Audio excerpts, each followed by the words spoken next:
Bismillahirrahmanirrahim. Assalamualaikum warahmatullahi wabarakatuh. Waalaikumsalam warahmatullahi wabarakatuh. Selamat pagi dan salam sejahtera untuk kita semua.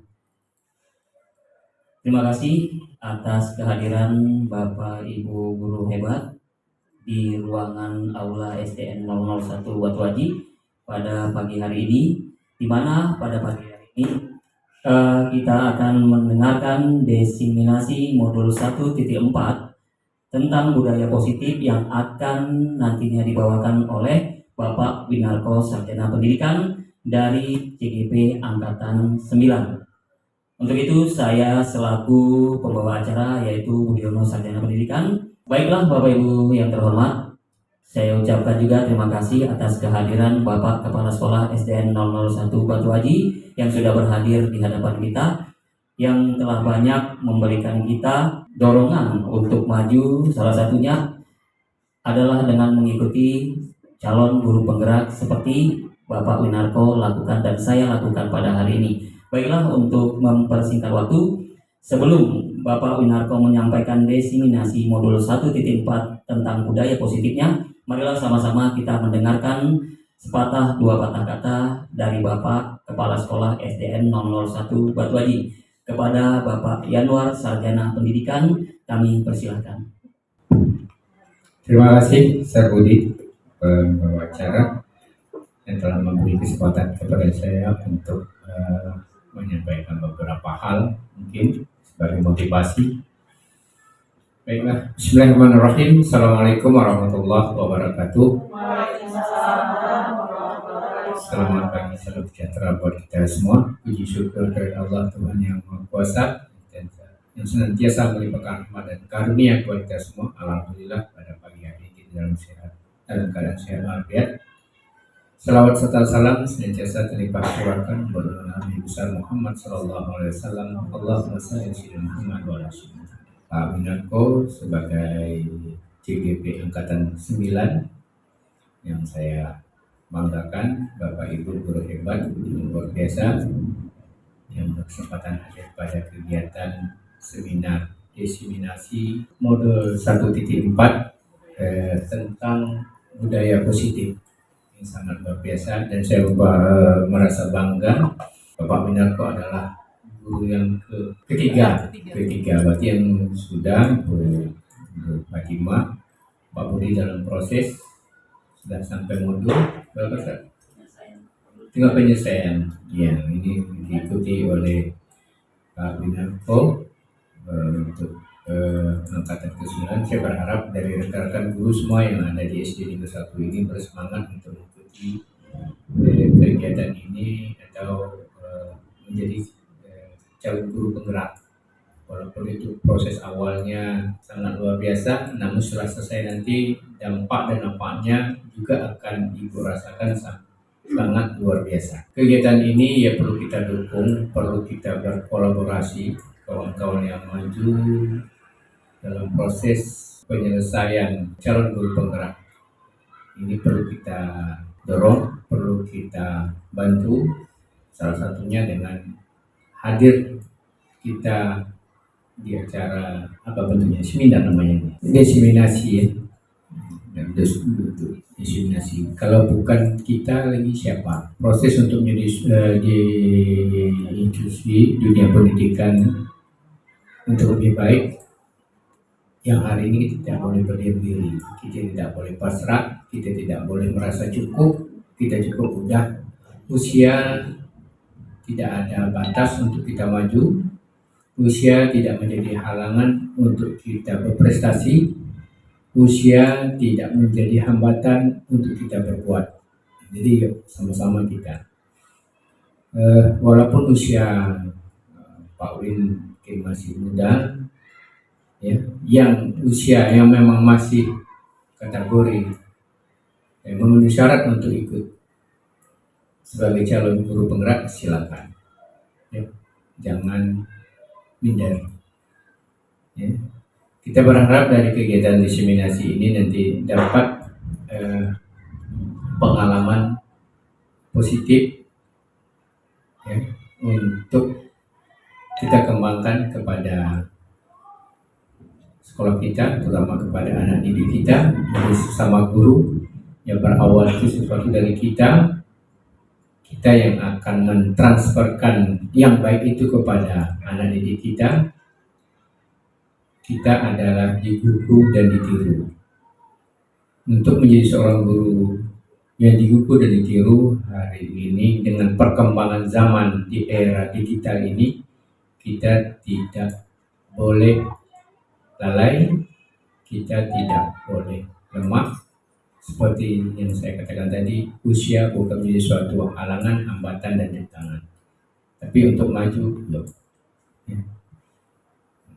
Selagi itu masih diberi kesempatan, selagi masih itu ada waktu untuk kita berbuat, mengapa tidak? Kepada teman kita Pak Winarko, maju terus, semangat terus. Mudah-mudahan ini bisa juga memotivasi dan termotivasi kawan-kawan kita, tidak hanya mungkin di sekolah kita, mungkin di sekolah-sekolah yang lain juga melalui grup CGP itu bisa menambah semangat, aura yang positif untuk kita berbuat lebih baik demi kemajuan dunia pendidikan. Saya yakin Pak Winarko juga bisa menyelesaikan ini dengan waktu yang sudah ditetapkan, tidak ada halangan, tidak ada hambatan. Ya, yang penting berbuat. Orang bisa menilai dan mengukur kita bagus tidak dengan melalui perbuatan. Orang menilai kita mampu dan tidak juga melalui perbuatan. Kalau hari ini kita bersikap apatis, diam, pasti penilaian negatif itu akan terjadi pada kita. Walaupun belum tentu itu negatif, tapi dengan kita berbuat, apalagi berbuat yang memang untuk kemajuan yang positif, disitulah orang bisa menilai kita mampu tidak, kita bisa berbuat tidak, kita bisa jadi pemimpin tidak. Itu semuanya dari tindak laku kita. Tapi kalau itu tidak kita lakukan, tidak kita actionkan, maka dari mana orang bisa menilai kita mampu tidaknya? Dari mana orang bisa menilai kita bisa berbuat atau tidaknya? Dari mana orang bisa menilai bahwa dia bisa? Kitalah hari ini yang berkreativitas, aktif, salah satunya melalui kegiatan yang sudah diatur melalui CGP. Kewajiban-kewajiban, keharusan-keharusan, tugas-tugas yang harus kita selesaikan, itulah yang harus kita lakukan. Nah, bagi kita yang belum, nah kewajiban keharusan itu mungkin suatu keterpaksaan, seolah-olah mampu tak saya ya. Padahal setelah kawan-kawan dijalani, ya dengan berkolaborasi dengan banyak teman yang sudah melakukan itu bisa. Hari ini kan kita berpikir bisa tak saya ya, takut dengan bayangan-bayangan itu. Sebenarnya setelah kita jalani, bayangan itu hanya sekedar bayangan. Ketika tidak ada lagi dalam suasana yang membayangkan itu, ya bisa berjalan dengan lancar. Untuk menjadi sukses, hilangkan bayangan-bayangan yang melakukan itu. Walaupun di hati kecil itu kita takut, gitu. Tapi jalani itu. Yang selalu membelenggu kita untuk maju itu bayangan-bayangan itu. Yang kita sampingkan bayangan itu, kita satu arah tujuan untuk menuju kesuksesan. Seperti saya sering sampaikan kepada Bapak dan Ibu, kita untuk berbuat tentu kita berpikir seperti ini. Kalau memang itu baik untuk kita, baik untuk sekolah kita, dan baik untuk kita semua, mengapa tidak? Halangan pasti ada, rintangan pasti ada. Karena untuk menuju kesuksesan tidak mulus yang kita harapkan.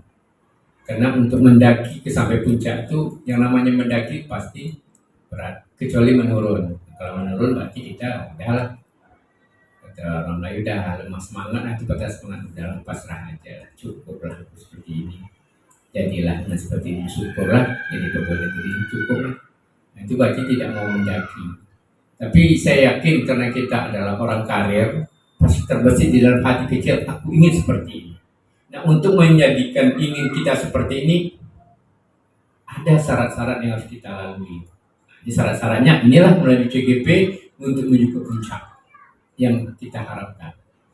Sehebat pun kalau dulu karir seorang guru itu paling hebat tuh karir guru itu jatuhnya pada pengawas. Kalau dulu ya, kalau dulu bukan zaman politik, zaman sentralisasi, pemerintah pusat tidak otonomi, itu ya memang siapa yang baik, siapa yang berprestasi yang bagus, karirnya bagus, itulah yang jadi. Jadi kalau sekarang ini banyak faktornya. Kalau memang juga kita dia karirnya prestasi bagus ditambah dengan politik yang menentukan, insya Allah itu akan jalan. Dan ada juga hari ini karirnya juga tidak bagus, tapi dunia politik karir politiknya bagus gitu, bisa juga jadi. Jadi raih kedua-dua itu, ya. Untuk kita menjadi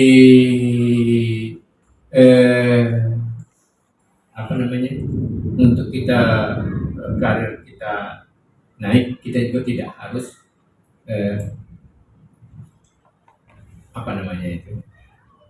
mengapakan kawan gitu ya, menjadi kawan juga tidak harus seperti itu. Kita tunjuk aja karir kita. Jadi hari ini juga Bapak Ibu, seperti saya katakan kemarin, banyak yang menilai kita, dorongan, kawan, guru, instansi, tempat kita bekerja, semua itu mendukung. Kembali kepada kita. Istilahnya hari ini, ya mungkin saya sampaikan, kan orang tahu, ya tahu itu Emi, tahu itu Sur, tahu itu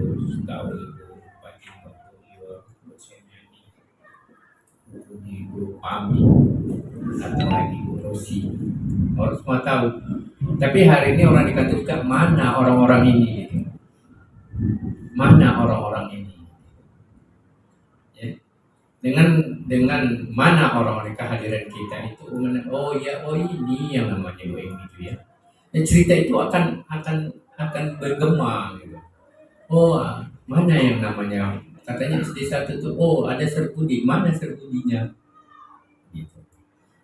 Sekali-sekali berurusan itu bagus ke kantor, mengenalkan kita, ya. Walaupun tidak berurusan, paling tidak ngantar ampra gaji lah gitu. Yang sudah dijadwalkan, nah, kan sama-sama. Ya Bu, seperti itu. Saya juga seperti itu. Saya juga diajar seperti itu gitu. Ketika kita sedikit orang menganggap kita, dukungan dah banyak gitu, ya, gitu kira-kira. Jadi apalagi sekarang untuk menyampaikan karir kita itu paling hebat, seorang guru dulu itu karirnya adalah batasnya sampai seorang pengawas. Sekarang tidak, bisa aja seorang itu bisa jadi wali kota, bisa jadi kepala dinas, ya, karena karir politiknya bagus. Selain karir kerjanya juga bagus. Nah sekarang salah satu itu untuk mendapatkan tiket itu sekarang harus lewat CGP. Kalau dulu ada namanya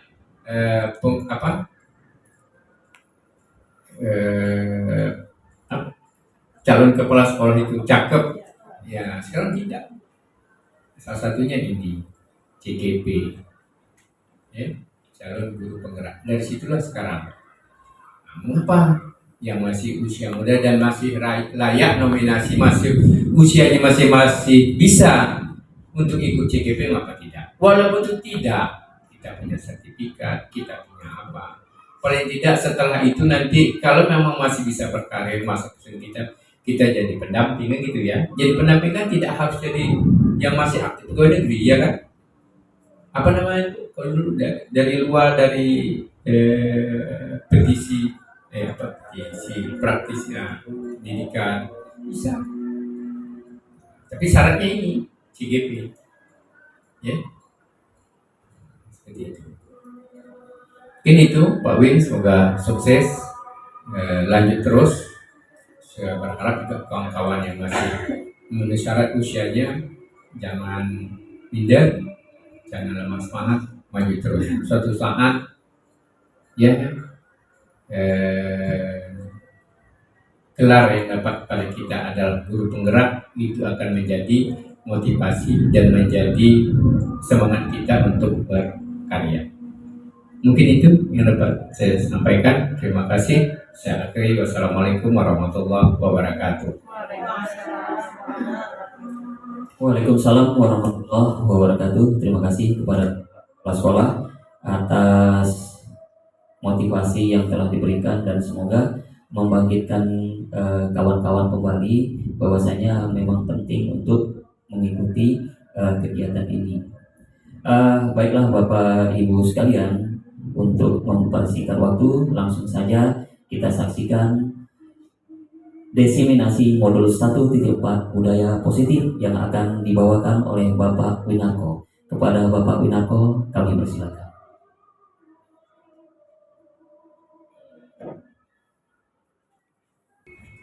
Bapak Kepala Sekolah, Bapak Yanwar SPD yang saya hormati, Bapak Ibu Guru semuanya. Baik, di sini saya Winarko, calon guru penggerak angkatan 9, ingin membagikan atau melakukan desiminasi modul 4 tentang budaya positif. Budaya positif ini juga sudah disampaikan oleh rekan saya, Pak Budi dan juga Bu Fatimah. Nah, di sini saya akan mengulang kembali apa yang sudah saya dapatkan dari proses CGP yang saya ikuti selama kurang lebih 2 bulan. Pemahaman-pemahaman ini yang akan saya bagikan kepada Bapak Ibu semuanya selama saya berproses mengikuti calon guru penggerak.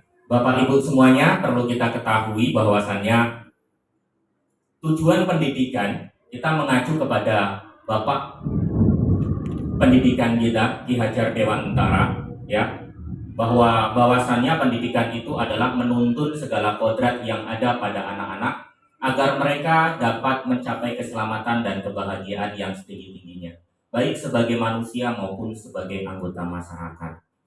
Inilah arah di mana pendidikan kita yang akan kita tuju, yaitu menuntun peserta didik menjadi anak yang berbahagia, kemudian mencapai keselamatan setinggi-tingginya, baik dia sebagai manusia maupun sebagai anggota masyarakat. Budaya positif di sekolah ini merupakan nilai dan kebiasaan di sekolah yang berpihak pada murid agar mereka dapat berkembang menjadi pribadi yang kritis, penuh hormat dan bertanggung jawab sesuai dengan profil pelajar Pancasila. Kemudian ini yang akan kita bahas Bapak Ibu semuanya, yaitu tentang perubahan paradigma belajar, kemudian disiplin positif, kebutuhan dasar manusia, kemudian motivasi perilaku manusia, posisi kontrol guru, kemudian keyakinan kelas, dan segitiga restitusi. Inilah yang akan kita bahas pada hari ini. Kita menuju yang poin pertama, yaitu perubahan paradigma belajar. Dalam membangun budaya positif, sekolah dapat menyediakan lingkungan yang positif, aman, nyaman, agar siswa mampu berpikir, bertindak, dan menciptakan dengan merdeka, mandiri, dan bertanggung jawab. Ini yang pertama. Tentunya kalau dengan adanya lingkungan sekolah itu yang positif, kemudian lingkungan sekolah itu yang nyaman, tentu siswa-siswa itu akan bersemangat untuk ke sekolah. Ya. Kemudian yang kedua, disiplin ini sangat berkaitan dengan kontrol guru terhadap siswa. Nah, Bapak Ibu semuanya, di sini ada sebuah permainan, anggap saja dengan kawan Bapak Ibu semuanya yang ada di samping, ya. Ibu sebagai A, posisinya berada di posisi A, yang memegang satu rahasia di dalam hidup Bapak Ibu semuanya. Kemudian kawan yang berada di samping Bapak Ibu itu memposisikan diri sebagai B. Nah, tugasnya dari kawan itu bagaimana sih supaya dapat melihat apa yang digenggam oleh kawan kita. Jika kawan itu memegang rahasia yang ada di dalam hidupnya, kira-kira apakah dia itu akan membuka kepalan itu? Nah, tentu saja Bapak Ibu semuanya, apabila di dalam kepalan itu ada rahasia, ya rahasia mungkin rahasia dalam hidup dia, tidak mungkin kepalan itu akan dibuka. Walaupun kawan itu membujuk, menggoda, kemudian mungkin memarahi, memberikan uang, itu tidak mungkin akan dibuka. Kemudian ini perubahan paradigma belajar menurut Dr. William Glasser bahwa ilusi guru mengontrol murid. Kemudian ilusi bahwa semua penguatan positif, efektif, dan bermanfaat. Kemudian yang ketiga, ilusi bahwa kritik membuat orang merasa bersalah, dapat menguatkan karakter. Kemudian yang keempat, ilusi bahwa orang dewasa memiliki hak untuk memaksa. Ini menurut Dr. William Glasser. Ilusi, ini guru mengontrol murid. Pada dasarnya kita tidak dapat memaksa murid untuk berbuat sesuatu. Jika murid tersebut memilih untuk tidak melakukan, tapi terkadang kita sebagai seorang guru itu masih memiliki sifat, ya kalau saya ini guru, pokoknya apa yang saya katakan harus dilakukan. Nah, ini ya. Kemudian walaupun tampak kita sedang mengontrol perilaku tersebut, hal ini karena murid tersebut sedang mengizinkan dirinya untuk dikontrol oleh kita, ya. Kemudian saat itu bentuk kontrol guru menjadi kebutuhan dasar yang dipilih murid tersebut. Teori kontrol menyatakan bahwa semua perilaku memiliki tujuan, bahkan terhadap perilaku yang tidak disukai. Kemudian yang kedua, ini ilusi bahwa semua penguatan positif, efektif, dan bermanfaat. Penguatan positif atau bujukan adalah bentuk-bentuk kontrol. Segala usaha untuk mempengaruhi murid agar mengulangi sesuatu perilaku tersebut. Kemudian ilusi bahwa kritik dan membuat orang merasa bersalah. Menggunakan kritik dan rasa bersalah untuk mengontrol murid menuju identitas yang gagal. Ini nanti akan masuk ke posisi kontrol itu, Bapak Ibu semuanya. Ada beberapa posisi kontrol seorang guru, ya. Ada kita berada di posisi yang mana? Satu, atau berada di posisi penghukum, kemudian pembuat rasa bersalah, kemudian manajer, teman. Nah, kita berada pada posisi yang mana nantinya. Kemudian yang keempat, ini ilusi bahwa orang dewasa memiliki hak untuk memaksa. Banyak orang dewasa yang percaya bahwa mereka memiliki tanggung jawab untuk membuat murid-muridnya berbuat hal-hal tertentu. Apapun yang dilakukan dapat diterima selama ada sebuah kemajuan berdasarkan sebuah pengukuran kinerja. Tetapi perlu kita ingat Bapak Ibu semuanya, bahwasanya kita seorang guru itu bukan hanya sekedar angka yang akan kita cetak, tetapi bagaimana kita akan mencetak generasi yang unggul nantinya di depan, ke depannya, ya. Kadang kita memang masih berpikir seperti itu, berpikir bahwa saya harus mendidik anak supaya mendapatkan nilai yang tinggi ataupun apa, tetapi sebetulnya bukan hanya itu. Perubahan sikap perilaku ini yang sangat perlu, apalagi kita mendidik di sekolah dasar atau SD ini. Penanaman karakter ini yang sangat penting sekali untuk kita tanamkan sejak dini. Kemudian ini disiplin positif, ya. Apa makna disiplin positif? Disiplin berasal dari bahasa disiplina yang artinya belajar. Makna asal dari kata ini berkonotasi dengan disiplin, diri dari murid-murid dari Socrates dan Plato. Kemudian disiplin ini membuat orang menggali potensi menuju sebuah tujuan apa yang dia hargai. Kemudian namun dalam budaya kita, makna kata disiplin telah berubah menjadi sesuatu yang dilakukan seseorang pada orang lain untuk mendapatkan kepatuhan.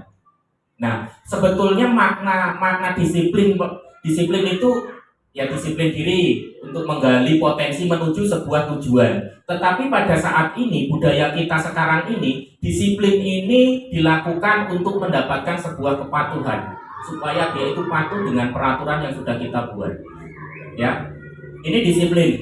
Disiplin adalah kemampuan memerintah diri sendiri dalam mengontrol dan menguasai diri, untuk memilih tindakan yang mengacu pada nilai-nilai yang kita hargai, dengan penuh tanggung jawab tanpa terperintah orang lain. Nilai yang kita hargai adalah nilai kebajikan, sifat positif manusia yang merupakan tujuan mulia yang ingin dicapai setiap individu, yaitu nilai-nilai dalam profil pelajar Pancasila. Ini tujuan kita Bapak dan Ibu, menuju ke profil pelajar Pancasila. Bapak Ibu semuanya, kita menuju ke yang ketiga, kebutuhan dasar manusia. Kira-kira menurut Bapak Ibu semuanya, 5 kebutuhan dasar manusia itu apa saja sih? Kira-kira 5 dasar kebutuhan manusia itu apa saja? Ingin diakui, dicintai, diperhatikan, apa saja? Kira-kira kalau menurut Bapak dan Ibu ada 5 kebutuhan dasar manusia, kira-kira itu apa saja? Nah, ini kebutuhan setiap orang ini berbeda. Ya, kita harus berusaha memahami bahwa pandangan orang lain tentang dunia ini juga berbeda. Saya memandang dunia ini dengan Bu Gus itu tidak sama.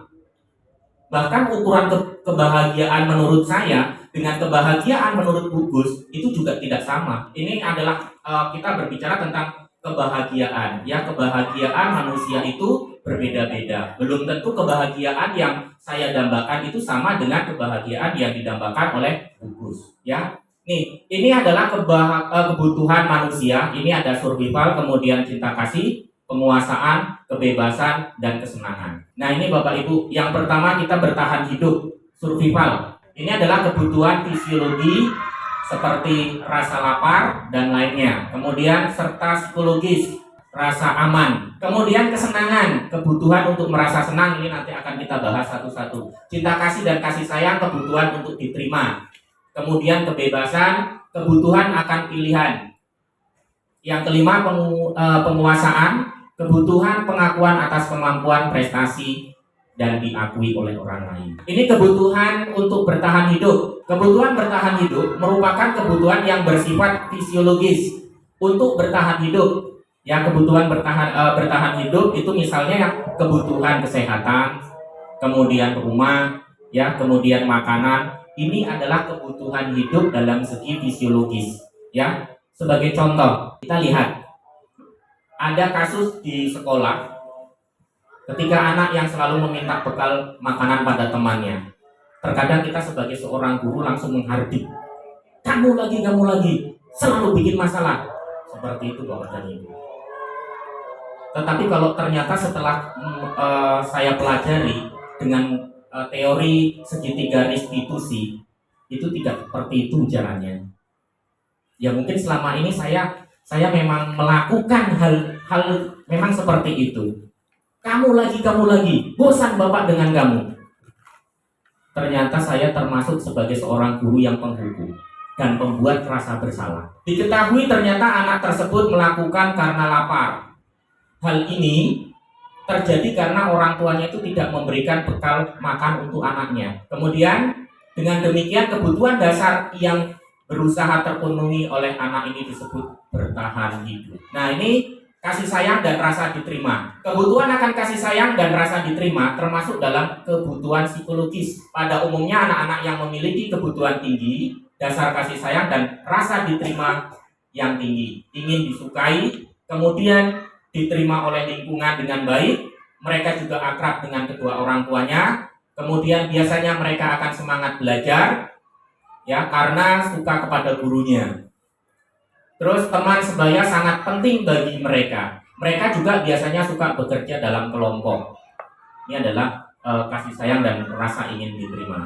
Ya, sebagai contoh, kasus yang terjadi di sekolah misalnya, ketika seorang anak membuat masalah untuk mendapatkan perhatian dari teman, guru maupun orang tua, maka kebutuhan dasar yang sedang dipenuhi oleh anak tersebut ialah kebutuhan kasih sayang.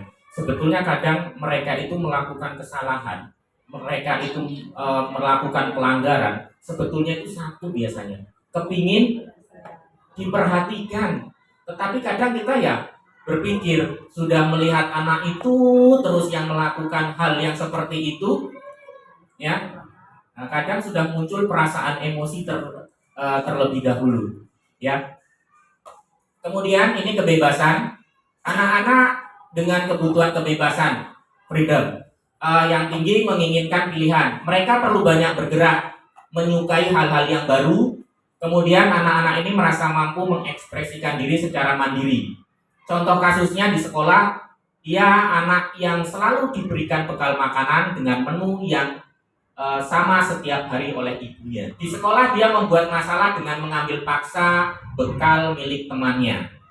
Hal ini dilakukan karena ingin mencoba makanan teman yang beragam. Maka kebutuhan yang berusaha dipenuhi oleh anak tersebut adalah kebebasan. Ya, kemudian kesenangan. Kebutuhan kesenangan adalah kebutuhan untuk mencari kesenangan, bermain dan tertawa. Kebutuhan ini muncul sejak dini, kemudian terus berkembang hingga dewasa. Mereka secara tidak langsung mempelajari keterampilan hidup yang penting. Anak-anak dengan kebutuhan dasar kesenangan yang tinggi biasanya ingin menikmati apa yang ia lakukan. Mereka juga bisa berkonsentrasi tinggi, mengerjakan hal-hal yang disenangi. Mereka suka permainan, kemudian mengoleksi barang, suka bergurau dan suka melucu. Contohnya kasus di sekolah, yaitu ketika ada anak yang senang mengganggu temannya. Anak tersebut merasa mengekspresikan dirinya, ya, mengekspresikan dirinya. Kemudian teman yang kesal terlihat lucu. Kemudian penguasaan. Nah ini, penguasaan merupakan kebutuhan pengakuan atas kemampuan yang berhubungan dengan kekuatan untuk mencapai sesuatu, menjadi kompeten, terampil, diakui atas prestasi keterampilan yang dimiliki. Nih, jangankan anak-anak, kita juga masih merasa seperti itu, Bapak Ibu. Kadang kita usaha atau apapun yang kita lakukan, kita juga butuh pengakuan dari orang lain. Ya, mungkin misalkan kita melakukan sesuatu, ya, kita juga perlu yang namanya mungkin mendapatkan acungan jempol, kemudian mendapatkan pujian. Nah ini adalah hal yang memang merupakan kebutuhan dasar dari manusia. Kemudian ini kasusnya, ini saya contohkan diri saya, Bapak Ibu. Pak Min, guru kelas 6 di SD Negeri 001 Batuaji, sedang bingung menghadapi ulang salah satu murid di kelasnya bernama Agus. Beberapa anak telah datang dan mengeluhkan bahwa Agus yang seringkali meminta bekal makanan dengan paksa. Jika Anda menghadapi situasi seperti Pak Win, apa yang akan Anda lakukan? Menurut Anda, kira-kira apa alasan Agus melakukan hal seperti itu? Banyak alasan. Banyak. Kira-kira, Bapak Ibu. Nah, ya Bu Budiasih. Baik, kalau menurut saya untuk mengatasi masalah ini banyak hal mungkin yang bisa kita ambil ketika kita bertanya sama anak atau kita tengok keluarganya. Bisa jadi di rumah anak itu kurang makan, bisa jadi seperti itu. Bisa jadi juga orang tuanya sudah menyediakan, tetapi dia lebih tertarik dengan teman. Kadang-kadang ada anak Pak, mungkin pengalaman pribadi, orang tuanya sudah menyediakan bekal yang sehat menurut orang tuanya, tetapi dia memilih makanan yang ngomong kurang sehat, misalnya mie, misal gitu. Ada yang seperti itu. Nah, mungkin saya contoh juga saja, bisa jadi memang orang tuanya ngomong nggak sempat membuat makanan atau faktor ekonomi yang nggak ada, bisa jadi sudah disediakan, tapi anak lebih tertarik makanan teman. Terima kasih. Terima kasih Bu Budi atas jawabannya. Memang benar ya. Yang kita bahas menurut William Glasser ya. Ini adalah dalam konteks penerapan disiplin positif, Pak Win sebaiknya mencari tahu alasan melakukan tindakan tersebut agar mengetahui kebutuhan mana yang sedang berusaha dipenuhi oleh Agus. Dari kebutuhan dasar, kemudian kebutuhan kasih sayang, kemudian penguasaan, kebebasan, dan satu lagi tadi fun itu kebahagiaan. Nah, satu yang survival, Agus lapar dan orang tuanya tidak membawakan bekal, itu bisa. Satu bisa jadi, ya. Atau dia itu merasa bosan, misalkan menunya ini terus, itu juga bisa. Atau dia bisa merasa tertarik dengan menu dari kawannya. Kemudian dari rasa kasih sayang, teman Agus jadi memperhatikan Agus. Itu adalah bentuk kasih sayang. Dia itu merasa ingin dilihat, ingin diperhatikan. Jadi dengan mereka itu, si Agus melakukan hal yang seperti itu. Kemudian power, dia merasa hebat karena temannya jadi takut dan menuruti keinginannya. Nah ini bisa jadi ya. Kalau bahasa zaman dulu malak. Nah ini ya. Kemudian yang kebebasan, Agus merasa bosan dengan bekal yang dibawakan orang tuanya karena selalu bekal yang sama. Nah ini ternyata tadi juga ada ibu menyampaikan bahwa mungkin bosan, nah ternyata dari kebebasan, ya. Kemudian yang fun, ini Agus hanya iseng dan ingin menikmati ekspresi wajah temannya yang kesal. Nah dari konteks tadi ternyata kita bisa menganalisis dari survival ternyata kasusnya seperti ini. Kemudian dari cinta dia ternyata perlu diperhatikan. Kemudian dari power kekuasaan dia ini merasa ingin ditakuti oleh teman-temannya. Kemudian dari kebebasan dia ini ternyata orang tuanya hanya membawakan bekal yang seperti itu saja. Kemudian yang kebahagiaan fun ini dia ini melihat bahagia dengan ekspresi kawannya mungkin yang kesal, kawannya yang nangis dan lain sebagainya, ya. Kemudian nah ini ada kasus lagi. Iva kurang menguasai pelajaran matematika sehingga pada saat pelajaran tersebut berlangsung dia lebih banyak diam atau menggambar di buku pelajaran lainnya. Pada saat guru matematika, Pak Seno menanyakan pertanyaan kepada Iva, kemudian dia menjawab dengan gugup dan tidak sengaja menjatuhkan tas dari kursi. Tiba-tiba dia menjadi gagap pada saat berupaya menjawab. Seluruh kelas pun tertawa melihat perilaku Iva yang berbicara gagap dan terkejut tersebut. Kemudian Pak Seno pada saat itu membiarkan teman-temannya menertawakan Iva yang tergagap dan malu luar biasa, dan malah meminta Iva untuk maju ke depan dan berdiri di depan kelas sambil menunjuk hidungnya karena tidak bisa menjawab pertanyaan Pak Seno.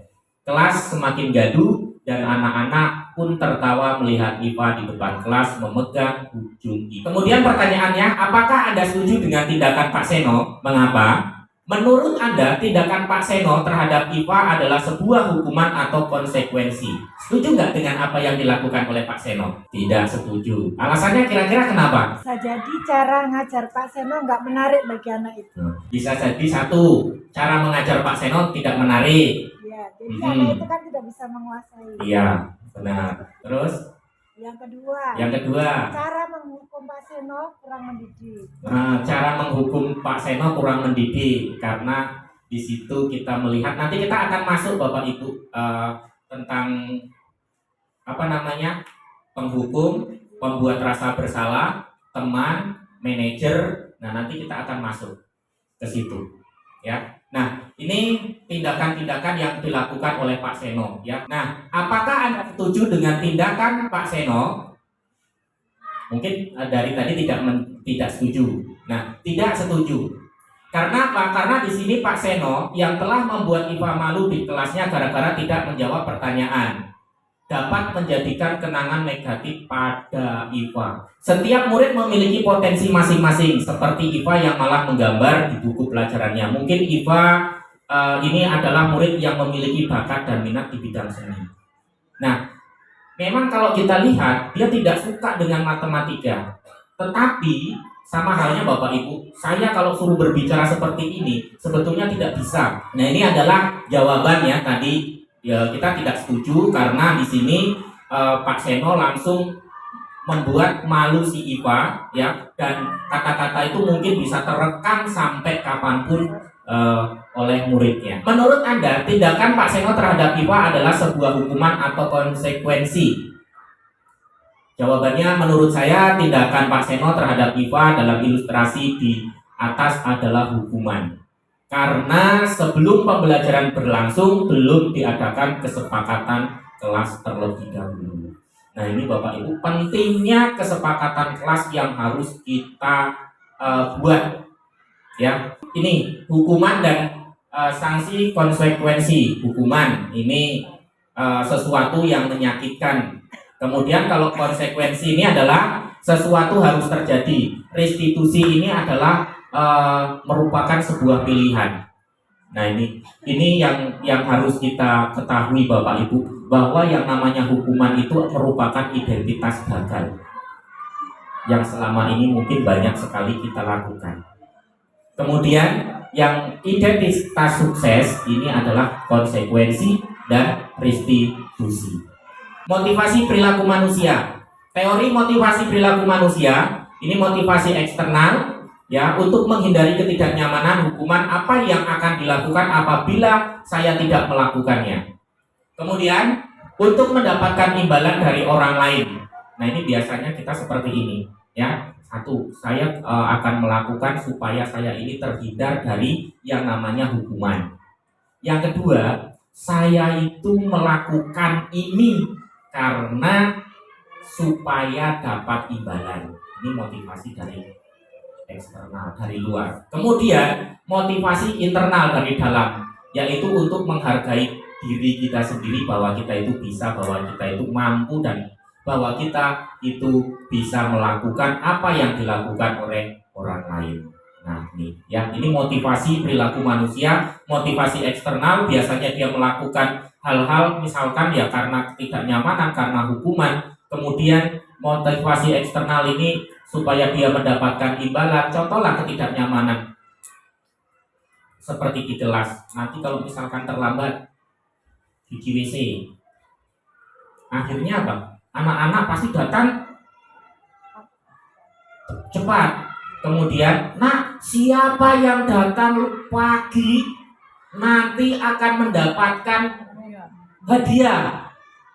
Satu masuk ke yang eksternal. Tetapi ya motivasi internal ini adalah bagaimana cara kita menghargai diri kita sendiri. Nah, ini Bapak Ibu, kalau menurut Bapak Ibu, ini di sini ada 1, 2, 3, 4, 5, 6, 7. Nah, dari yang ada di sini, kira-kira mana yang masuk ke hukuman dan mana yang masuk ke konsekuensi? Yang pertama, lari mengelilingi lapangan basket 2 kali karena terlambat hadir di sekolah. Ini termasuk hukuman. Kemudian membersihkan coretan yang dibuat di meja. Konsekuensi. Murid diminta untuk push up 15 kali karena tidak menggunakan masker ke sekolah. Hukuman. Menggantikan kertas tugas teman yang dicoret-coret. Konsekuensi. Berjemur di lapangan basket pada jam 12 siang karena ngobrol dengan teman. Hukuman. Murid diminta bertelanjang kaki sepanjang hari karena tidak menggunakan sepatu berwarna hitam sesuai dengan peraturan. Ini konsekuensi. Nah, kita nanti lihat. Kemudian berdiri di depan kelas sambil mengangkat kaki satu karena tidak menjawab pertanyaan. Tapi kalau sekarang sudah tidak ada lah ya. Nah, kalau zaman dulu ya berdiri di depan kelas dengan kaki satu ini termasuk hukuman. Kemudian murid diminta telanjang kaki sepanjang hari karena tidak memakai baju sepatu warna hitam. Ini juga hukuman. Konsekuensinya hanya 2, membersihkan coretan yang dibuat di meja dan menggantikan kertas tugas yang dicoret. Itu adalah bentuk konsekuensi, ya. Nah, ini Bapak Ibu, restitusi posisi kontrol guru. Kita kira-kira berada di mana Bapak Ibu? Di penghukum, pembuat rasa bersalah, teman, pemantau, manajer. Kira-kira menurut Bapak Ibu semua mana yang paling bagus? Hah? Manajer. Yang paling bagus. Nah, Teman. teman. Tapi Oke, bisa teman nanti ada teman. nanti kita akan bahas yang penghukum seperti apa, kemudian pembuat rasa bersalah seperti apa, teman nanti inputnya kepada anak itu apa, ya. Kemudian pemantau dan manajer, ya. Mari kita lihat sama-sama. Penghukum. Seorang penghukum biasanya menggunakan hukuman fisik maupun verbal. Orang yang menjalankan posisi penghukum senantiasa mengatakan sekolah memerlukan sistem atau alat yang dapat lebih menekankan murid-murid lebih dalam lagi. Guru yang menerapkan posisi penghukum selalu berkata, patuhi aturan saya atau awas ya. Kemudian kamu selalu salah, selalu pasti selalu yang terakhir selesai.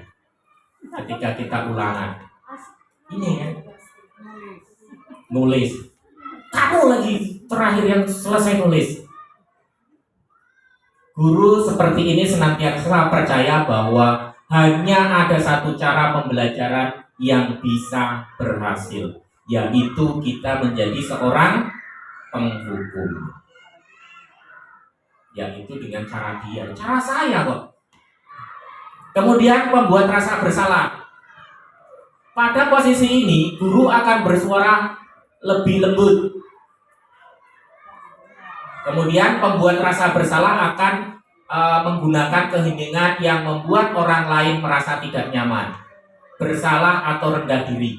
Kata-kata yang keluar dengan lembut akan seperti, ibu sangat kecewa dengan kamu. Berapa kali bapak harus memberitahu kamu ya? Sebetulnya ini lembut tapi menusuk. Inilah yang membuat anak bersalah. Gimana coba kalau orang tua kamu tahu kamu berbuat begini? Nah, di posisi ini murid akan memiliki penilaian diri yang buruk tentang diri dia. Murid merasa tidak berharga dan telah mengecewakan orang-orang yang disayangi. Teman, nah ini. Guru pada posisi ini tidak akan menyakiti murid, namun akan tetap berupaya mengontrol murid melalui persuasi. Posisi teman pada guru biasanya negatif ataupun positif. Positif di sini berupa hubungan baik yang terjalin antara guru dan murid. Guru di posisi teman menggunakan hubungan baik dan humor untuk mempengaruhi murid. Nah, mereka akan berkata, ayo bantulah demi bapak ya. Kemudian, ayo ingat tidak bantuan bapak selama ini? Ya sudah, kali ini tak apa-apa. Nah, nanti ibu bantu bereskan. Nah, hal negatif dari posisi teman ini adalah bila suatu saat guru tersebut tidak membantu anak itu. Oke, ya, murid ini akan merasa kecewa. Contoh, ya, misalkan lah, anak ini sudah terbiasa, ya, sudah terbiasa dengan dekat dengan kita, kemudian sudah terbiasa kita bantu, kemudian kita tidak membantu anak tersebut. Anak tersebut pasti memiliki pandangan. Oh, ibu tidak sayang lagi sama saya. Oh, bapak tidak sayang lagi sama saya. Ya, nah, saya pikir bapak atau ibu itu teman saya. Mereka akan berbicara seperti itu. Murid merasa dikecewakan dan tidak mau lagi berusaha. Hal lain yang mungkin ditimbulkan adalah murid hanya akan bertindak untuk guru tertentu dan tidak untuk guru yang lain. Murid akan tergantung pada guru tersebut. Dia terkadang hanya akan mematuhi guru satu saja. Guru yang lain itu dianggap tidak ada. Ini kalau posisi teman. Ya mungkin saya selama ini pun menganggap seperti itu juga. Kemudian pemantau. Memantau berarti mengawasi. Pada saat kita mengawasi, kita bertanggung jawab atas perilaku orang-orang yang kita awasi. Posisi pemantau berdasarkan pada peraturan dan konsekuensi. Dengan menggunakan sanksi atau konsekuensi, kita dapat memisahkan hubungan pribadi dengan murid, sehingga sebagai seseorang yang menjalankan posisi pemantau, pertanyaan yang diajukan seperti peraturannya apa, kemudian apa yang telah kamu lakukan, atau sanksi atau konsekuensinya itu apa. Nah, ini kalau posisi kita sebagai seorang pemantau. Seorang pemantau sangat mengandalkan perhitungan, catatan, data yang digunakan sebagai bukti atas perilaku seseorang. Posisi ini akan menggunakan stiker, slip catatan, daftar cek.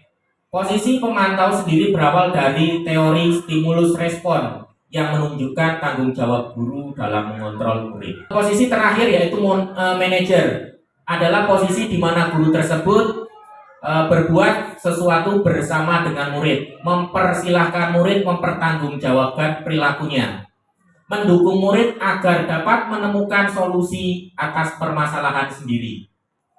Seorang manajer telah memiliki keterampilan di posisi teman maupun pemantau. Dan dengan demikian, biasanya di waktu-waktu tertentu kembali kepada kedua posisi tersebut bila diperlukan. Ya, ketika kita mungkin di mana pemantau, kita bisa menjadi pemantau atau kita bisa menjadi teman. Tetapi posisi utama kita adalah sebagai seorang manajer, ya. Namun bila kita menginginkan murid-murid kita menjadi manusia yang merdeka, mandiri dan bertanggung jawab, maka kita perlu mengacu kepada restitusi yang dapat menjadikan murid kita seorang manajer bagi dirinya sendiri. Di manajer, murid ini diajak menganalisis kebutuhan dirinya sendiri maupun kebutuhan orang lain. Di sini penekanannya bukan pada kemampuan membuat konsekuensi, namun dapat berkolaborasi. Biasanya kata-kata yang muncul seperti ini. Apakah yang kita yakini? Ini kembali lagi ke keyakinan kelas. Kemudian, apakah kamu meyakininya? Jika kamu meyakininya, apakah kamu bersedia memperbaiki? Jika kamu memperbaiki ini, hal ini menunjukkan apa tentang dirimu? Kemudian, apa rencana kamu untuk memperbaiki ini? Nah, tugas seorang manajer bukan untuk mengatur perilaku seseorang. Kita membimbing murid untuk mengatur dirinya sendiri. Seorang manajer bukan memisahkan murid dari kelompok, tetapi mengembalikan murid tersebut ke kelompok dengan lebih baik dan kuat. Ternyata posisi manajer itu lebih baik kita terapkan, ya karena di posisi manajer itu bisa menjadi seorang teman, bisa menjadi seorang pemantau. Nah, ini posisi kontrol dari seorang guru. Ini pernyataan. Saya kecewa sekali dengan kamu. Ya, ini membuat rasa bersalah. Kemudian, kamu tidak pernah benar melakukannya. Ini penghukum. Ayo lakukan demi ibu ataupun bapak, teman. Apakah kamu mau mendapatkan stiker bintang hari ini? Nah, ini pemantau. Bagaimana kamu bisa menyelesaikan masalah ini? Ini manajer. Kamu selalu yang paling terakhir. Ini penghukum. Contoh-contoh bagaimana nanti kita bisa melakukan segitiga restitusi, menyelesaikan permasalahan. Ya, di sini kasus 2 ini Anton sedang bermain di lapangan basket, tiba-tiba dia bertengkar dengan kawannya, ya. Kemudian dari menarik baju kawannya hingga 3 kancing lepas. Pada saat itu guru piket langsung melerai, kemudian membawa ke ruang kepala sekolah. Di sini Bu Suti, kepala sekolah ini berupaya untuk menenangkan, terutama Dino. Seperti kamu saat ini sedang marah sekali, ya mendengar Dino, mendengarkan itu Dino pun mengalir, kemudian dia bercerita dengan kekesalan, meluapkan kekesalan hati dia. Ya, Ibu Siti melanjutkan bahwa membuat kesalahan adalah hal yang manusiawi dan bahwa mempertahankan diri adalah hal yang terpenting. Namun meminta Dino memikirkan cara yang lebih efektif karena saat ini Dino berada di ruang kepala sekolah. Jadi bagaimana cara kita bisa menganalisis kasus, bagaimana cara kita bisa menyelesaikan dengan penerapan segitiga restitusi. Nah ini posisi kontrol seorang guru. Identitas gagal tadi ya sebagai seorang penghukum, kemudian membuat rasa bersalah, kemudian identitas yang berhasil dan sukses ini teman atau pemantau, ini juga bisa dikatakan sebagai identitas yang sukses. Kemudian yang manajer ini nanti inputnya adalah menghargai diri sendiri, kemudian bagaimana cara langkah-langkah kita untuk melakukan penyelesaian masalah. Nah, keyakinan kelas, kesepakatan kelas, ya. Keyakinan kelas adalah nilai kebajikan atau prinsip universal yang disepakati bersama secara universal, lepas dari perbedaan agama, suku, negara, dan bahasa. Menurut Gosen, suatu keyakinan akan lebih memotivasi seseorang dari dalam insting, akan lebih bersemangat untuk menjalankan keyakinan daripada hanya sekedar mengikuti peraturan. Peraturan selalu, ini salah satu contoh perbedaan antara peraturan dan ini adalah keyakinan. Kalau selalu kembalikan buku ke tempatnya, ini merupakan tanggung jawab. Kemudian dilarang mengganggu orang lain. Ini kita bisa dengan bagaimana sih cara kita mengubah kalimat tersebut menjadi sebuah keyakinan kelas. Dilarang mengganggu orang lain, tetapi kita ubah dengan menghormati orang lain dari diri sendiri. Kemudian hadir di sekolah 15 menit sebelum pembelajaran dimulai. Ini menghormati orang lain, kemudian berkomitmen. Terus dilarang melakukan kekerasan, ini keselamatan serta menghargai orang lain. Dilarang menggunakan narkoba, ini kesehatan. Bergantian untuk menunggu giliran, ini menghormati orang lain serta kesabaran. Bapak Ibu, menurut Bapak Ibu antara peraturan kelas dan keyakinan kelas ini sama atau berbeda? Salah. Oke. Kita lihat. Oke, ternyata keyakinan kelas dan peraturan kelas itu adalah berbeda. Tahu perbedaannya Bapak dan Ibu? Apa sih keyakinan kelas dan apa itu peraturan kelas? Peraturan kelas yang buat Iya. Satu, kalau ini bisa dikatakan begini. Kalau keyakinan kelas itu adalah dua arah. Kalau peraturan itu hanya satu arah, ya, itu perbedaannya. Keyakinan kelas berlandaskan nilai-nilai kebajikan atau prinsip universal. Ini betul. Oke. Kemudian identitas gagal tadi ya sebagai seorang penghukum, kemudian membuat rasa bersalah, kemudian identitas yang berhasil dan sukses ini teman atau pemantau. Ini juga bisa dikatakan sebagai peraturan selalu sukses. Kemudian salah satu contoh perbedaan antara peraturan dan ini adalah nanti inputnya adalah menghargai. Kalau selalu kembalikan buku ke tempatnya, ini merupakan bagaimana cara kemudian dilarang mengganggu orang lain. Ini kita bisa bagaimana sih cara kita mengubah penyelesaian masalah tersebut menjadi sebuah keyakinan kelas. Dilarang mengganggu orang lain, tetapi kita ubah dengan keyakinan kelas. Keyakinan kelas adalah nilai kebajikan atau prinsip universal yang hadir di sekolah 15 ini sebelum pembelajaran universal.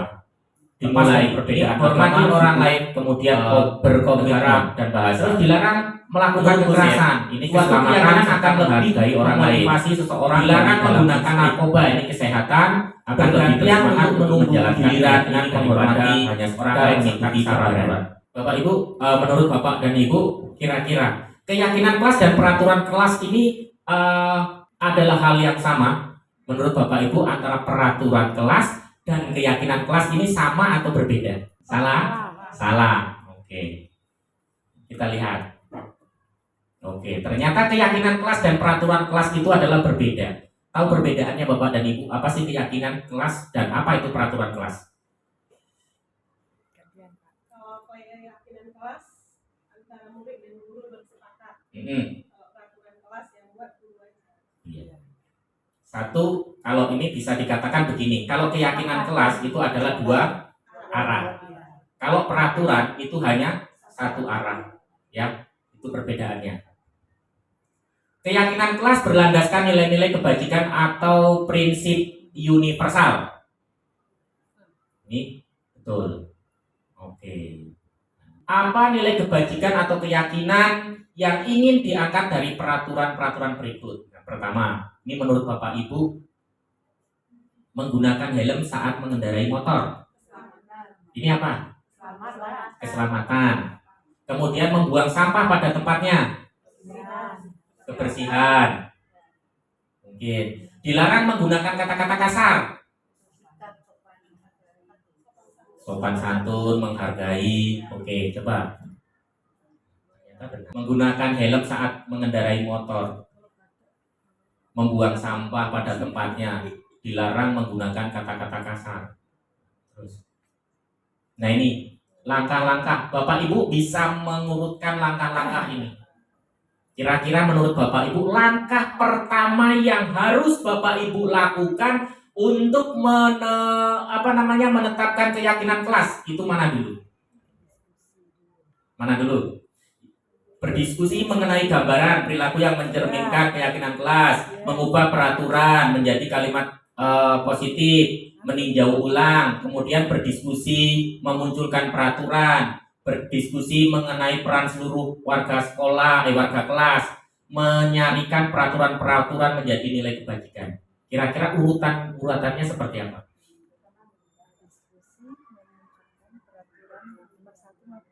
Memunculkan peraturan. Yang mana? Yang mana yang pertama kira-kira ini? Berdiskusi.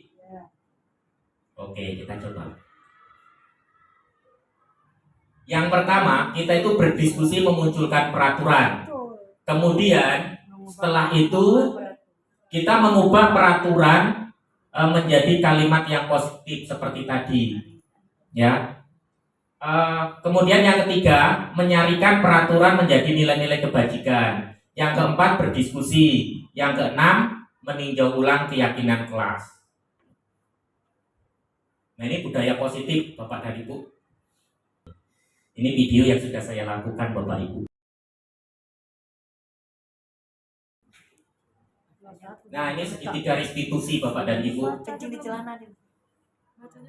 Proses menciptakan kondisi bagi murid untuk memperbaiki kesalahan mereka sehingga mereka bisa kembali pada kelompok mereka dengan karakter yang lebih kuat melalui restitusi guru tersebut. Restitusi itu membantu murid menjadi lebih memiliki tujuan disiplin, kemudian membantu murid untuk jujur pada diri sendiri dan memberikan penawaran bukan paksaan. Ini yang tujuan untuk segitiga restitusi. Nah ini validasi tindakan-tindakan. Yang pertama validasi tindakan yang salah, kemudian menstabilkan identitas, kemudian menanyakan keyakinan. Ini yang prosesnya seperti ini. Nanti di video ada. Kita bisa berbagi di video. Videonya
Ini yang pertama, menstabilkan identitas. Berbuat salah itu tidak apa-apa.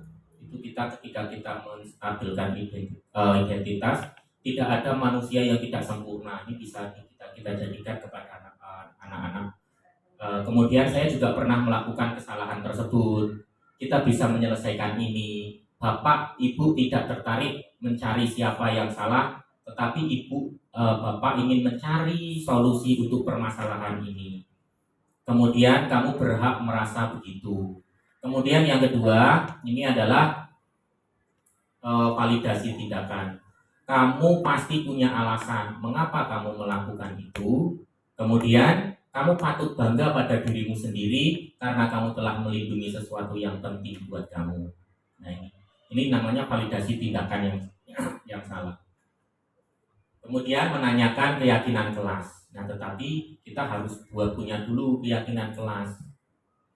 Keyakinan kelas yang harus kita buat. Nah, kalau kita sudah punya keyakinan kelas, baru apa yang kita percaya sebagai kelas atau keluarga. Kemudian nilai-nilai apa yang kita telah sepakati, apa bayangan kita tentang kelas yang ideal, kamu mau jadi orang yang seperti apa. Nah, itu menanyakan tentang keyakinan kelas ya, tetapi semuanya itu juga harus berproses Bapak dan Ibu ya. Mungkin Bapak dan Ibu ada yang mau bertanya.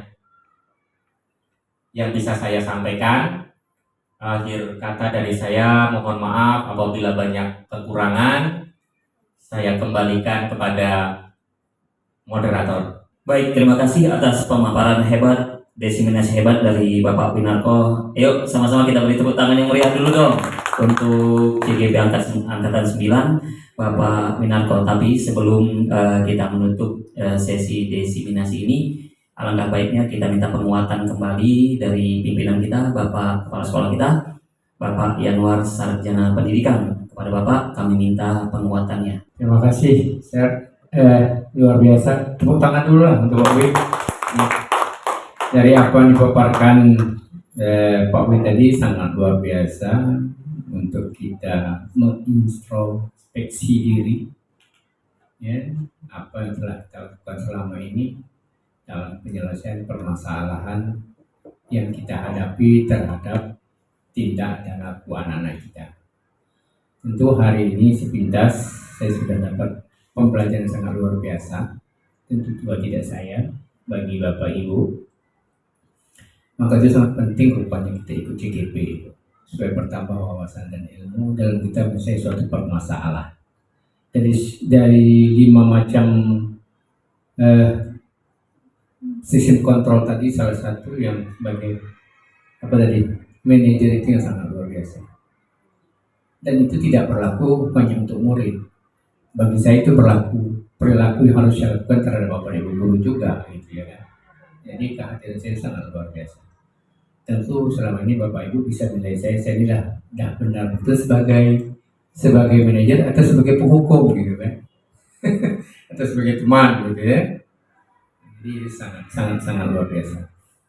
Selama ini juga dulu gitu, maka itu saya pernah sampai kepada Bapak dan Ibu bahwa saya itu dewasa, mulai menanjak dewasa, itu saya berkeluarga dan punya anak, gitu.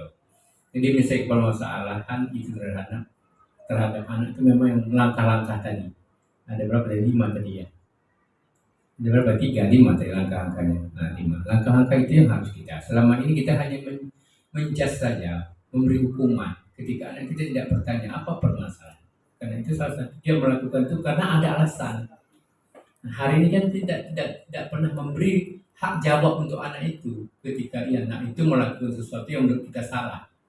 Padahal dia melakukan salah itu banyak alasannya. Ya, kita dia dengan minta makan tadi, nggak makan itu salah satunya untuk bertahan hidup. Ya, selama ini mungkin ya kondisi ekonomi, mungkin orang tua juga tidak pernah beri jajan dan serapan di rumah ada kesempatan. Ketika lihat kawannya makan, mungkin dia meminta. Gitu ya. Mungkin yang kedua tadi kena bosan juga menunya itu saja, ya kan, survival tadi ya. Kemudian cari perhatian, mengapa? Salah satunya mungkin dengan dia memang ada anak yang bisa melihat temannya itu menangis, melihat temannya cemberut dengan tindak laku yang dilakukan itu dia senang gitu. Nah, itu yang perlu kita identifikasi dalam menjaga masalah. Kemudian apa lagi tadi? Apa itu dia? Ya, ingin menguasai, ya, bahwa dia ingin jadi orang mencari perhatian lah ya. Dengan itu dia merasa dia diperhatikan. Nah, semua ada alasan. Selama ini kan kita menyelesaikan tidak seperti itu. Kita hanya mengapa kamu lakukan itu? Salah itu. Tidak pernah kita memberi kesempatan hak jawab untuk anak. Tapi dengan tindakan-tindakan kita yang telah disampaikan Pak itu sangat luar biasa. Itu pembelajaran bagi kita. Gitulah untuk menuju masa nanti Indonesia Emas tahun 2045. Hari ini kita masih terkontaminasi dengan apa yang kita dapat waktu kita usia sekolah dulu. Yaitu sebenarnya jadi dendam.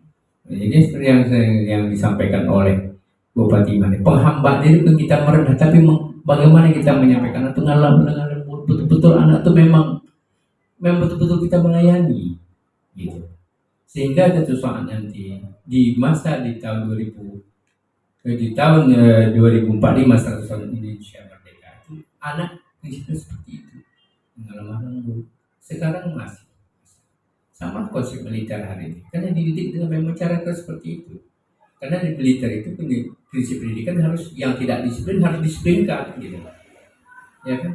Karena menjaga negara dia sebagai aparat negara itu sebagai alat negara dia memang seperti itu. Kalau dia bisa neko-neko lemah lembut memang beda konsep dengan kita mendidik anak di usia sekolah dasar.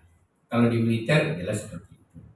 Maka itu bahasa pikir, bahasa kadang dia sesama aja berhantam. Baru-baru ini di mana polisi dengan tentara, ya polisi lalu lintas benar menjalankan itu mentang-mentang di tentara dia pakai helm ditegur dia marah. Karena itu tadi, itulah sangat luar biasa. Itu yang harus kita lakukan. Dan kita hari ini memang selain sebagai posisi sebagai teman, sebagai manajer, sebagai pemantau itu harus lengkap pada diri kita.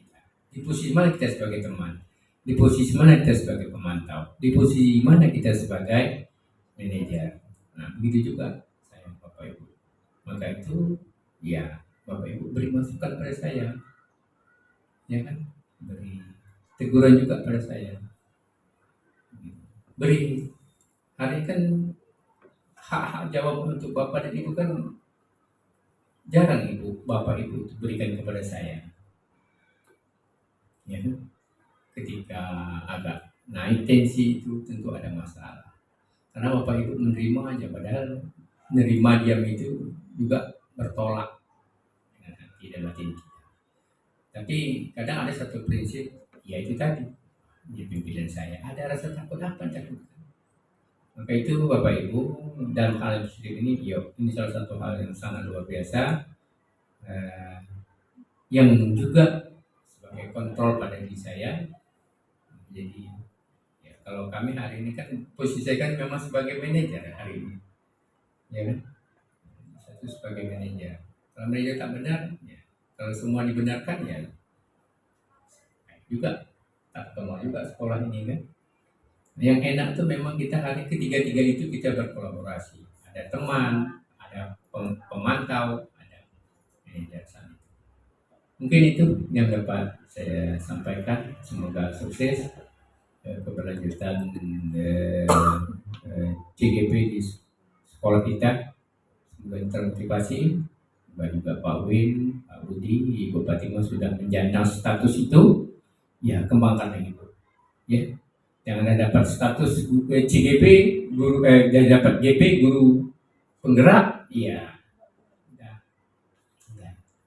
Actionnya harus tetap berjalan. Beri pemahaman, beri motivasi kawan-kawan kita hari ini. Memang sulit biasanya. Untuk merubah itu ya tidak semuanya melalui proses bertahap. Tahap mana yang harus kita lakukan dulu? Ya. Mungkin cara-cara tadi mungkin yang harus kita lakukan walaupun itu berat. Ya. Sukses itu semua. Terima kasih perhatiannya, kolaborasinya. Semoga kita semua jadi guru-guru yang hebat Ya. Saya akhiri. Wassalamualaikum warahmatullahi wabarakatuh. Waalaikumsalam warahmatullahi wabarakatuh. Terima kasih kepada Bapak Kepala Sekolah untuk penguatannya. Yuk kita beri tepuk tangan dulu untuk Bapak Kepala Sekolah kita yang hebat untuk motivasinya. Bapak Ibu sekalian, Bapak Ibu guru hebat, yuk sama-sama kita bangun budaya positif seperti apa yang telah disampaikan oleh Ibu Fatimah, saya sendiri, dan hari ini Pak Winarko juga menyampaikan pentingnya budaya positif. Di dalam budaya positif dari pagi menjelang siang tadi kita mulai dan sampai siang hari ini alhamdulillah desiminasi Bapak Winarko calon guru penggerak angkatan 9 berjalan dengan baik dan lancar. Untuk itu marilah sama-sama kita mengucapkan syukur alhamdulillahirabbil alamin dan terima kasih atas dukungan dari Bapak Kepala Sekolah juga dukungan dari Bapak Ibu guru hebat semua. Saya Budiono Sarjana Pendidikan dari calon guru penggerak angkatan 8 undur diri. Billahi fisabilil haq fastabiqul khairat. Assalamualaikum warahmatullahi wabarakatuh. Waalaikumsalam warahmatullahi wabarakatuh.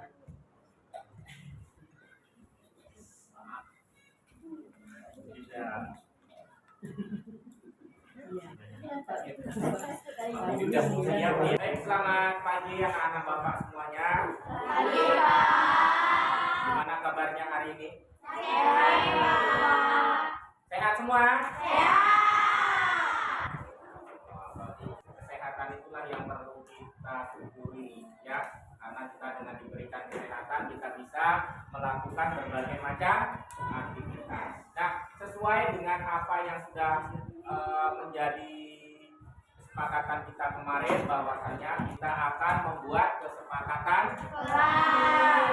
Nah, nanti Bapak akan membagikan kertas, kemudian anak-anak Bapak semuanya menulis kesepakatan kelas yang seperti apa yang harus kita laksanakan atau lakukan di sekolah, di kelas kita ya. Nah, nanti anak-anak semuanya menulis satu saja ya, satu kesepakatan kelas di sini, satu kesepakatan kelas, kemudian nanti anak-anak menempelkan di hati di depan ya. Oke ya, paham?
Oke, ini adalah kesepakatan kelas yang kita sudah sepakati secara bersama-sama. Semoga nanti ke depan kesepakatan kelas ini bisa kita laksanakan dengan baik, ya, dapat menjadi satu tuntunan bagi kita supaya kelas kita lebih tertib, kemudian kelas kita lebih mendidikan sesuai dengan apa yang akan kita cita-citakan, yaitu menjadi pelajar Pancasila. Oke ya.